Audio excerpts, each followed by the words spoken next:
Tu Une crois? société qui oublie aussi rapidement ses malheurs, c'est une société qui n'a rien appris. L'écriture des femmes francophones au Liban, c'est durant la guerre C'est un civile. Alors, peu peut-être la colère qui m'a motivée, un peu ce qui s'est passé en Algérie avec ouais, la loi d'amnistie quand la guerre ouais. d'indépendance. Mon livre d'histoire s'arrête à 75. Le terme guerre civile, c'est lourd. Ce n'est pas vrai. Ce n'est pas que les Libanais qui se sont entretués entre eux. De l'ingérence, disons-le, la femme Voilà, libanaise durant cette guerre civile.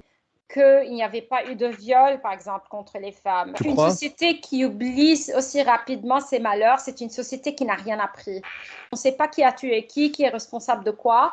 Du coup, on ne connaît pas notre En passé. fait, au Liban, on a plein de mémoires collectives. Le fait est de parler le français ne permet pas de se situer au-dessus de ces clivages-là. Les effets d'annonce de cette loi a fait qu'au Maghreb, beaucoup de jeunes s'orientent vers l'anglais. En 2019, on a eu un ras-de-bol. C'était là à ce moment où les gens disaient on a marre de tous les partis politiques. On a interdit aux gens de toucher à leur propre compte bancaire. Il y a eu cet espoir que ça va mener quelque part. Dans mes cours, je dis toujours aux étudiants que c'est facile de regarder, surtout les pays arabes, et de dire « Ah, les pauvres, elles n'ont pas leurs droits, tout ça », parce qu'on a l'impression qu'on a beaucoup de droits aux États-Unis, que les droits de la femme aux États-Unis sont fragiles. Le jour où on basculera en dictature, on va t'appeler pour te dire, bah écoute, prépare-toi. Le président Trump a fait, il a remplacé des juges de la Cour suprême, des juges extrêmement conservateurs. Donc ta thèse en droit, tu vas aussi l'utiliser aux États-Unis, hein, ça c'est sûr.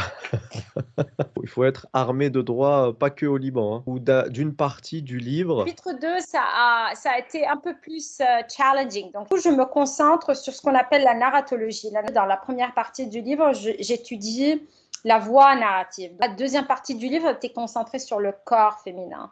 Dans le texte de Hiam Yareh de la malédiction, il y a ce corps féminin qui est malade, ce que j'appelle le franc-banais. Il y avait des termes, on écrit en français, mais il y avait des termes, quelques termes ici et là, c'est du libanais sur le terrorisme au Liban. Qu'est-ce qui fait un État? Donc un État dans le sens juridique. Dire que le Liban est sous occupation iranienne, donc là, il y a tout un statut juridique qui va suivre. Aux États-Unis, on est certainement centré sur des questions de sécurité nationale. Donc... Je ne connais pas le Liban, je connais les États-Unis. Moi, j'ai été agréablement surpris par les gens que j'ai rencontrés. J'espère aller au Liban un jour. Inch'Allah.